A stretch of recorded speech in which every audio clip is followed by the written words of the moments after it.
할렐루야. 오늘도 주의 말씀을 사모하며 이 자리에 참여해 주신 모든 성도님들 환영하고 축복합니다. 짧은 시간이지만 주님의 한량없는 은혜가 우리에게 임해지기를 진심으로 소망합니다. 인간의 입장에서는 절망이지만 그것을 살아내게 하시는 하나님을 바라보기를 원하면서 오늘은 주의 인도하심은 나중에 알게 된다라는 제목으로 절망을 살다 그 세 번째 시간 사도행전 말씀을 묵상해 보도록 하겠습니다. 오늘의 말씀입니다. 사도행전 16장 6절에서 10절까지의 말씀을 제가 봉독하도록 하겠습니다. 성령이 아시아에서 말씀을 전하지 못하게 하시거늘 그들이 부르기아와 갈라디아 땅으로 다녀가 무시아 앞에 이르러 비두니아로 가고자 애쓰되 예수의 영이 허락하지 아니하시는지라. 무시아를 지나 드로아로 내려갔는데 밤의 환상이 바울에게 보이니 마게도냐 사람 하나가 서서 그에게 청하여 이르되 마게도냐로 건너와서 우리를 도우라 하거늘 바울이 그 환상을 보았을 때 우리가 곧 마게도냐로 떠나기를 힘쓰니 이는 하나님이 저 사람들에게 복음을 전하라고 우리를 부르신 줄로 인정함이러라. 아멘. 여러분, 종종 청년들과 신방을 하면서 느끼는 것은요, 하나님의 인도하심을 참 오해하고 있다는 것입니다. 내가 하나님께 인도함 받고 있다고 표현은 하지만 실제로는 인도될 방향을 내가 정해놓고 있고 나중에 원치 않는 결과를 얻게 될 때면 하나님의 인도는 실패했다고 여깁니다. 그렇게 내가 잘못 선택했거나 아니면 하나님께서 나를 인도해 주지 않았다고 말이죠. 그렇게 우리는 주의 인도하심에 대해서 어떠한 인간적인 성공을 전제로 생각하고 있기 때문에 우리는 확실하고 명확하게 내가 원하는 결과를 위한 인도를 받기 위해서 엄청나게 기도를 합니다. 그런데 기도를 하는 것 같지만 실제로는 우리의 모습을 보면요, 인도함 받기보다 내가 나를 인도하는 것 같은, 그래서 주여 나를 인도하여 주시옵소서라고 기도하지만 실은 원하는 결과를 내가 얻겠다라고 하면서 어떻게 해야지 좋은 결과를 얻을 수 있을까? 기도가 아닌 고민을 하고 있는 것처럼 보입니다. 그래서 오늘 나눌 내용은요, 하나님의 인도를 오해하여 절망하고 있는 자들을 위한 이야기입니다. 본문은 하나님의 인도하심이 무엇인지 아주 잘 드러내는 내용인데요. 바울이 아시아 선교를 열심히 하다가 성령에 의해서 그것이 막히게 되고 마게도냐인 환상을 통해서 자신의 선교지를 아시아에서 유럽으로 변경해 나갔다는 이야기입니다. 한편 오늘 본문 전에는요, 바울은요, 자신의 최고의 동역자, 그러니까 아들이라고 별명 지어준 디모데를 만나게 되는데요. 그리고 그렇게 디모데를 만나서 이곳저곳을 돌아다니면서 여러 교회가 굳건해지고 그 수가 늘어나는 경험을 하였다고 오늘 본문 이전에 기록하고 있습니다. 이것만 보더라도 바울의 입장에서 현재 아시아의 선교 사역은 성공적이며 하나님의 인도하심을 받았다라고 생각했을 것입니다. 그런데 갑자기 성령님께서 아시아에서 말씀을 전하지 못하게 했다고 성경은 기록하고 있습니다. 그래서 그럴까요? 바울은요, 성령의 의도를 파악하지 못한 채, 그러니까 성령의 의도를 전혀 이해하지 못한 채 계속해서 오늘 봉독했던 것 같이 아시아 사역을 위해서 비두니아로 가기로 애를 썼다고 기록하고 있습니다. 하지만 성령님은 그것을 허락하지 않았다는 거예요. 그래서 여기서 알 수 있는 주의 인도하심의 특징, 그 첫 번째, 주의 인도하심은 인간에게 참 불분명하게 다가온다는 것입니다. 이게 무슨 말이냐 하면 우리는요, 주의 인도하심을 단번에 알아채지 못하고 단번에 이해하지 못할 때가 참 많다는 것입니다. 여기서 위대한 사도 바울도 그 주의 인도하심을 바로 알지 못해서 계속 아시아로 가기를 힘썼다고 기록하고 있지 않겠습니까? 그래서 주의 인도하심은요, 우리가 단번에 알아채기보다는 서서히 알아간다고 표현하는 게 맞는 것 같습니다. 우리는 불안하기 때문에 무엇인가 명확하게 하나님께서 알려주기를 원하시지만 실제로 우리에게는 그렇게 다가오지 않는다는 거예요. 사람들은 오늘의 말씀에서 마게도냐인 환상을 봤기 때문에 바울은 주의 인도를 단번에 알아챘다라고 말씀하실 수도 있겠지만 성경은 그렇게 말하고 있지 않습니다. 오늘 봉독했던 그 10절 후반부에는요, 바울이 그 환상을 보고 이렇게 기록하고 있습니다. 이렇게 말했다고 기록하고 있습니다. 하나님이 저 사람들에게 복음을 전하라고 우리를 부르신 줄로 인정함이러라. 여기서 인정함이러라의 인정하다, 헬라어 쉼비 바조는요, 직역하면 결합하다, 그리고 연합하다라는 뜻이고요. 이것을 보기 좋게 풀어서 해석하자면 어떤 상황 속에서 대상을 비교하고 추론해서 결론에 이른다는 것이 인정함이러라, 쉼비 바조라는 뜻입니다. 그러니까 이 10절을 다시 한번 번역해 보면 하나님께서 아시아 지역으로 가지 못하게 하는 것이 주의 뜻인지 아닌지 여러 가지로 생각해 보고 결합, 추론한 끝에 이것을 주의 뜻으로 믿었다, 인정했다라는 뜻입니다. 그래서 여러분, 우리가 기억해야 할 것은요, 주의 인도하심이 우리 입장에서는 분명히 불분명해 보여서 바로 알아채지 못하고 그래서 오해할 때가 참 많은데요.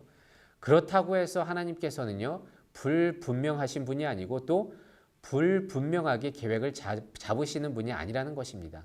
그러니까 반대로 말하면 하나님은 분명히 계시고 하나님은 분명하게 그분의 계획을 이루시는 분이라는 것입니다.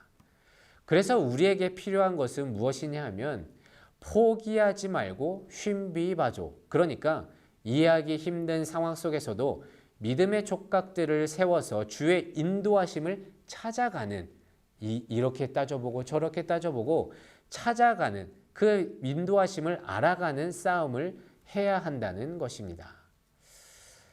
한편 그렇게 주의 인도하심을 인정하면서 유럽으로 바울이 건너가게 되었는데요.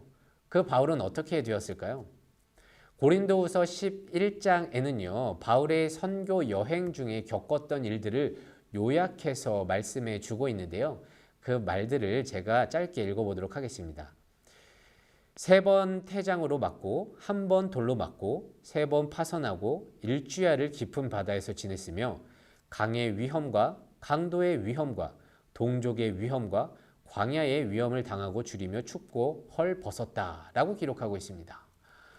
그러니까 여러분들 이해가 가십니까? 주의 인도하심을 받아서 갔던 그 선교 여행이 절대 꽃길이 아니었다는 것입니다. 오히려 가시밭길이었다는 것을 우리는 알 수 있습니다. 그래서 주의 인도하심 특징 그 두 번째, 주의 인도하심은요, 내가 원하는 성공을 전제하지 않는다는 것입니다. 내가 원하는 길을 걷게 되는 것이 아니라는 것입니다. 주의 인도하심은 내가 원하는 성공으로 인도하는 게 아니라요, 주와의 친밀한 교제로 인도하는 것이고요. 그런 주와의 교제를 통해서 보다 주의 뜻을 잘 알아서 지혜롭게 살게 되는 그리스도인이 된다는 것을 의미합니다. 하지만 우리는 주의 인도하심이 내가 원하는 결과, 그 성공을 얻게 될 것이라고 생각을 하면서 원하는 결과를 얻게 되지 못한다면 주의 인도하심을 받지 못했다, 실패했다고 여길 때가 참 많은 것 같습니다. 그런데요, 나의 실패가 하나님의 실패가 아닙니다. 이런 오해 때문에 그래서 절망하시는 분들이 참 많은데요. 부디 그런 오해에서 빠져나와서 나를 주의 길로 인도하시는 그 하나님이 어떠한 분이신지, 주의 인도하심이 어떠한 것인지 온전하게 이해하고 따라갈 수 있는 우리가 되기를 소망합니다. 왜냐하면요, 주의 인도하심 받은 바울의 선교 사역은 어떻게 보면 가시밭길처럼 보일 수도 있겠지만 결국 바울의 그 선교 사역은 전 유럽에 복음을 전하게 되었고 각 곳에서 만난 동역자들과 함께 여러 교회를 세워 전 유럽에 기독교가 뿌리내리는데 큰 일을 감당하게 되는 결과를 얻게 되지 않았겠습니까? 그런데 과연 우리는 이 훗날에 있을 그 바울의 사역을 보지 못하고 가시밭길만 걷게 되는 것을 보면서 우리는 실패했다. 주의 인도하심을 받지 못했다. 이렇게 여기는데 그렇게 오해하지 말기를 바랍니다. 한편 이렇게 이제 바울의 사역이 나중에 훗날 이렇게 전 유럽에 복음이 펼쳐지게 되는 결과를 얻게 되는데요. 그런데 여러분 생각해 보세요. 바울은 과연 이렇게 될 것을 알고 이 일을 했을까요? 과연 이렇게 될 것을 알고 아시아 선교 사역을 포기하고 유럽으로 건너갔을까요? 단언컨대 그것은 아니라고 생각합니다. 만약에 알았다면 만약에 알았다면 왜 처음부터 그렇게 비두니아로 가겠다고 애를 썼겠습니까? 게다가 사도행전 20장에는요. 선교 막판에 에베소 장로들과 헤어질 때 이렇게 말하거든요. 이제 나는 성령에 매여 예루살렘으로 가는데 거기서 무슨 일을 당할지 알지 못한다 라고 말하는 것을 보면 아무리 뛰어난 사도 바울이라고 해도 앞으로 일어날 성령님의 그 일은 알지 못했다는 것입니다. 그래서 그는 앞일을 모른 채 쉰비 바조, 그러니까 이게 주의 뜻인지 아닌지 이래저래 알아보고 추론하면서 그렇게 주의 인도하심을 받아 갔다는 것을 우리는 알 수 있다는 것이죠. 그래서 주의 인도하심의 특징 그 마지막은요. 주의 인도하심의 결과는 나중에 알게 된다는 것입니다. 주의 인도하심은 나중에 알게 된다.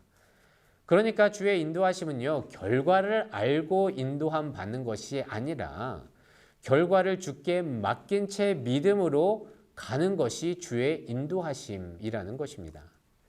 그런데 우리는 미리 결과를 알기를 원합니다. 그런데 주의 인도하심의 그 결과는 시간이 지나서 알 수 있습니다. 우리가 잘 아는 창세기의 요셉을 보면요.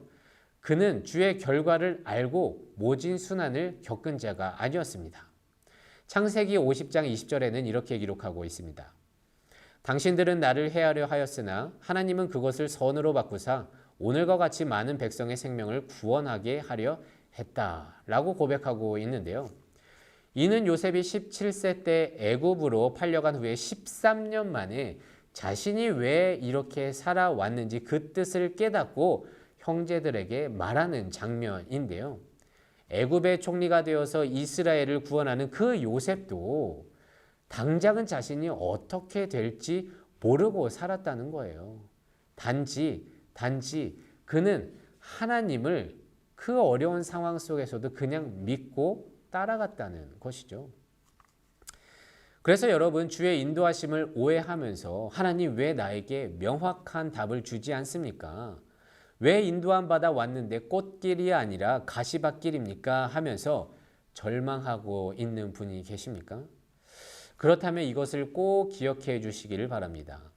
우리 인간의 입장에서는 불분명한 주의 인도하심으로 보이지만 하나님은 분명하게 그분의 계획으로 우리를 인도하고 있다는 것입니다. 우리에게는 불분명하게 하나님이 부지하는 것 같지만 분명하게 우리의 옆에 있고 분명하게 그분의 계획으로 우리를 이끈다는 것입니다.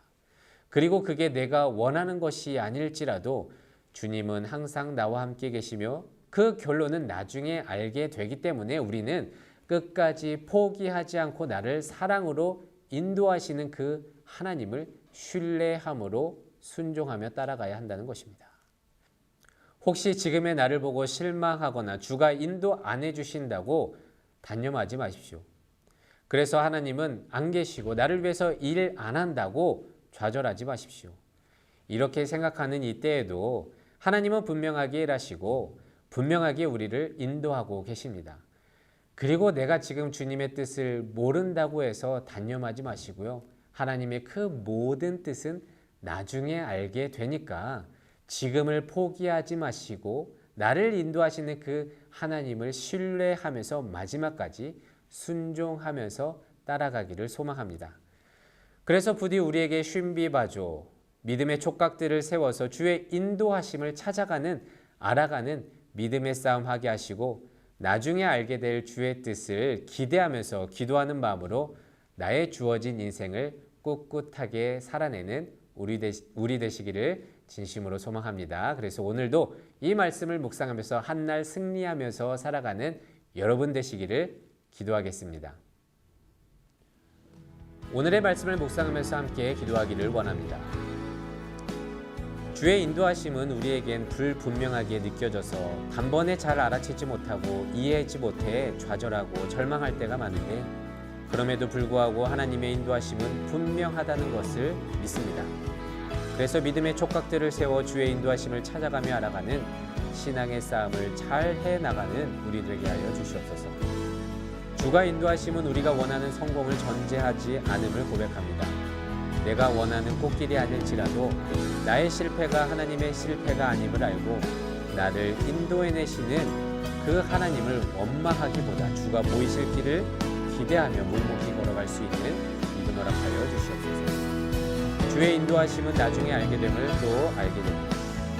지금 막 알고자 하여도 주가 원하시는 때에 알게 됨을 깨닫사오니 그 뜻을 알지 못해 지금을 포기하는 것이 아니라 주의 신실하심을 우리가 믿고 그 뜻을 나중에 알게 될 것을 믿고 믿음으로 인내하며 기다릴 수 있는 은혜를 하여 주시옵소서.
우리가 속해 있는 이 지역 사회와 그리고 이 지역의 공동체를 위해서 함께 기도하겠습니다.